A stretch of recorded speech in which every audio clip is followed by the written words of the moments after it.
Olá, bom dia, boa tarde, boa noite, seja que hora for, tudo bem? Estamos aqui para mais um Papo Reto com Mário Lemeste, que vos fala aqui do canal Trocando uma Ideia no YouTube, publicado na página Trocando uma Ideia no Facebook. Você pode curtir a página, assinar o canal, não fazer nenhuma das duas coisas, não tem problema, mas assista aos vídeos. Nós aqui sempre trazemos um papo reto, direto, sempre opinativo, claro, sobre assuntos do dia a dia, contextualizados com coisas que andam meio assim, passando desapercebidas, talvez. Eu hoje vou trazer aqui um assunto que realmente me deixou um tanto ao quanto encafifado, que é a forma como foi encarada, essa situação que está ocorrendo. Parece um jogo de futebol, né? Parece uma corrida de cavalo. Aí vem Renan atropelando, e todos cruzam juntos o disco final. É o tema de hoje, os mesmos, são sempre os mesmos. Renan Calheiros. Renan Calheiros, ele é alagoano, ele é um dos caras da República de Alagoas, o pessoal que era cupincha de Fernando Collor de Mello, o enrolado. Lá na época que Fernando Collor de Mello sofreu aquele famoso impedimento. Não é impedimento de futebol, não. O jogo é outro. Enfim. Ele vem progredindo na carreira política, chegou ao Senado, teve um problema, teve que renunciar. Esse problema agora voltou para assombrá-lo. Ele foi tornado, esse inquérito foi colocado no Supremo pelo ministro Dias Toffoli no dia 18 do mês passado, e agora recentemente, no dia 5, ele virou réu. E aí a Rede Sustentabilidade tinha entrado com uma ação no Supremo Tribunal Federal que não poderia um cidadão que fosse réu estar na linha de sucessão da presidência da República. Portanto, deveriam sacar Renan da presidência da República. Mas acontece que essa ação, muito embora tenha sido aprovada pela maioria dos ministros, um dos ministros pediu vistas. Então o 6-0 valeu nada, porque ele está lá com o negócio guardado, mesmo que ele seja contra, vai passar, mas enquanto ele não vier trazer aquilo ali de volta, não vai acontecer nada. Parece que está marcado para o ano que vem. Por coincidência, o mandato de Renan Calheiros à presidência do Senado termina também no ano que vem. Então, de repente, por que sacá-lo neste momento? Para ouvir a voz rouca das ruas? Aí é que eu entro naquilo que eu queria falar. Eu li um negócio ontem que me deixou assim realmente um tanto a quanto impressionado. Uma pessoa que não é boba, não. O rapaz é jornalista. Sim, quer dizer, isso não é sinônimo de não ser bobo, mas enfim, não é bobo.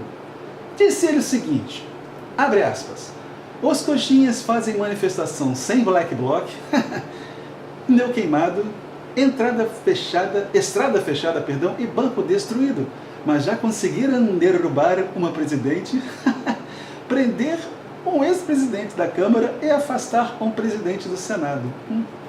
Tá dando certo esse negócio de panelaço e camisa da CBF. Gente, pelo amor de Deus, por que tanta ingenuidade? Não é nada disso. Para começar, sendo muito objetivo, o presidente, na casa, a presidenta Dilma Vana Rousseff, a búlgara, ela foi derrubada por uma conspirata que rolou durante cerca de um ano e tal. Depois que foi eleita, começaram a bater, ela foi amolecendo, caiu. Caiu porque ela não tinha apoio político. Pergunta se Michel Temer, que agora é presidente da República, que tem um pedido de impedimento colocado pelo Partido Socialismo e Liberdade lá na Câmara, vai cair. Dificilmente cairá. Como foi acontecer antes com o Fernando Henrique, enfim. Quem derrubou a presidente foi essa conspirata e os mesmos 300 picaretas, que agora recentemente foram reprovados pelas mesmas pessoas que na época disseram, eles são ruins, mas eles são bons, eles são horríveis, mas eles são maravilhosos, eles são desagradavelmente mal instruídos e conservadores e podres, mas eles nos deram o que eles queriam, abençoados sejam. Agora não, porque de repente teriam feito uma votação na calada da noite, outra mentira. Já se fazem votações na calada da noite, de madrugada, na Câmara Federal, há muito tempo. Votações se arrastam por horas, se o projeto for grande, tiver muitas emendas, o interesse foi de votar, aprovar. Fizeram uma bobagem? Fizeram. A bobagem foi a emenda do deputado Everton Rocha, do PDT do Maranhão, mas as desmedidas terem sido cortadas de 10 para 7, foi uma maravilha. Enfim, quem Quem derrubou a presidente foi esse Congresso. O presidente da Câmara, que também serviu na ocasião, foi lá abraçado, incensado, somos todos Cunha, ele é um bandido, mas ele é nosso, lembra disso? Então, a pessoa esquece rápido, né? Esse cara na época ele era bom. Foi destituído por obra e graça de um processo que pediu a sua cassação junto à Comissão de Ética da Câmara Federal, colocado pelo mesmo partido PSOL, ao qual depois se aliou a rede, que agora também está atrás de Renan Calheiros. Vejam bem, isso aí se arrastou até o ponto em que o Supremo Tribunal Federal deu uma rasteira sem precedentes no nosso querido El Cunha, como eu gosto de chamá-lo, sacou a canetada, barretada da presidência da Câmara. Mais à frente, ele foi cassado pelos mesmos picaretas que a ele se aliaram para derrubar Dilma Vana Rousseff, a búlgara, não é? Até então, estava todo mundo junto com todo mundo. Depois que ela caiu, os caras também já ficaram contra ele, porque ficar a favor dele era se queimar. Os caras fazem isso não é para atender ninguém, não. É para se autopreservar. É para se manter. Para dizer para o eleitor, tá vendo? Eles foram lá, assim, todo mundo viu na televisão, né? Eu naquele dia fiquei vendo, sabe o quê? Vi a Agent Carter, a série inteirinha, fez um binge-watching, um binge-watching maneiro, assim. Pá, watch it all, enfim.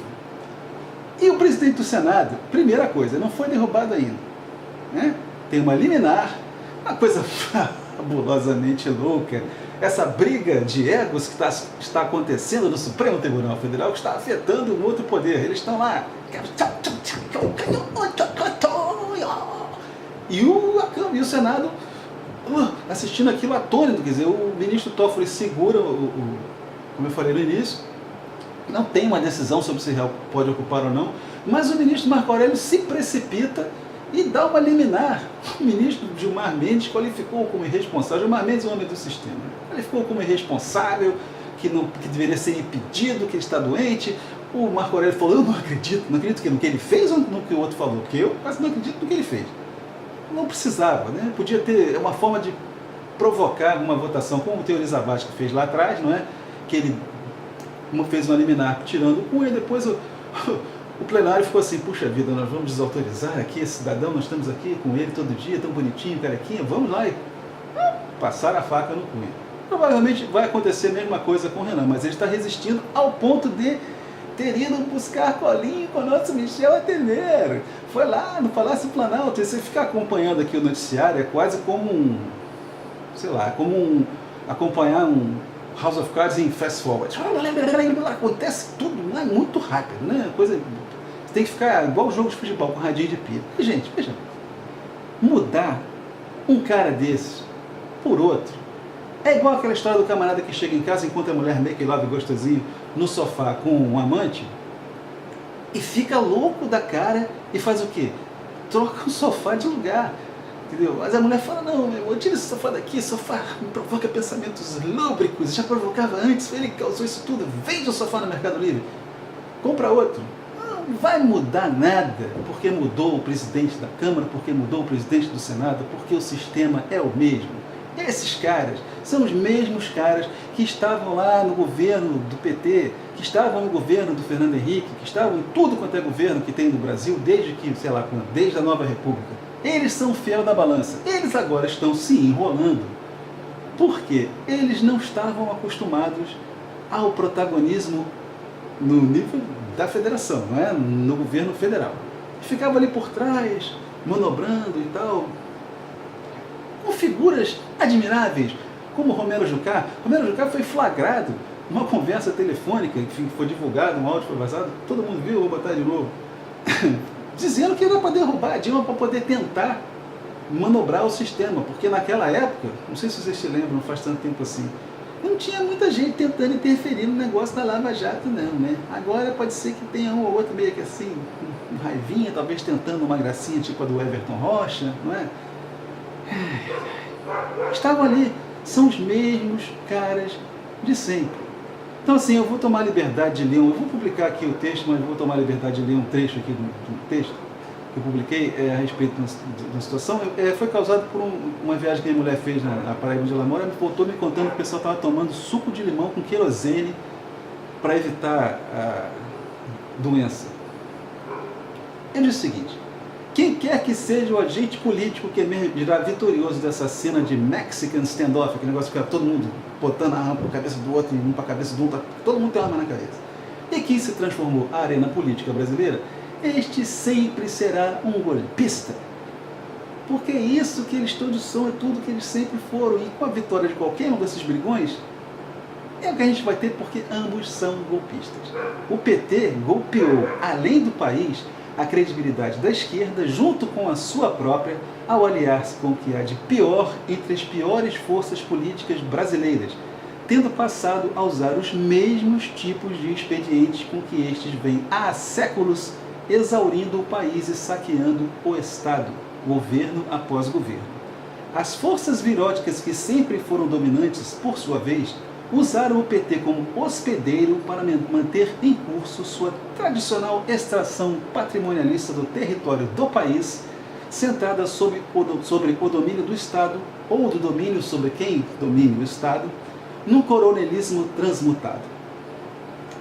Então, assim, vou descer aqui mais um pouquinho e vou ler o restinho. Enquanto os cidadãos instruídos, supostamente mais atentos aos rumos da política na administração do país, foram e continuam a ser iludidos por vigaristas de ambos os lados, os mesmos, de uma suposta cerquinha ideológica, os lados da cerquinha, o Brasil se manteve o mesmo, com progressos anedóticos, insuficientes, inexpressivos, o que os faz cúmplices, os que foram às ruas, os que ficam entrando nessa briga, por omissão, no massacre cotidiano sofrido pela maior parte da cidadania. Voltamos daqui a pouquinho na segunda parte desse maravilhoso Os Mesmos. Aquele pessoal que está na foto, ainda tem umzinho que está lá, está na presidência da República. Nosso querido presidente Michel Temer, então presidente da Câmara.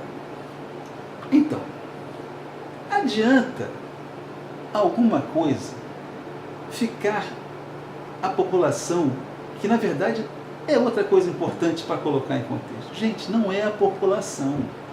As pessoas que foram às ruas defender qualquer um dos lados da cerquinha ideológica, suposta cerquinha ideológica, aqui esse negócio assim, o cara diz que é esquerda porque ele não sabe, nunca leu, não entende.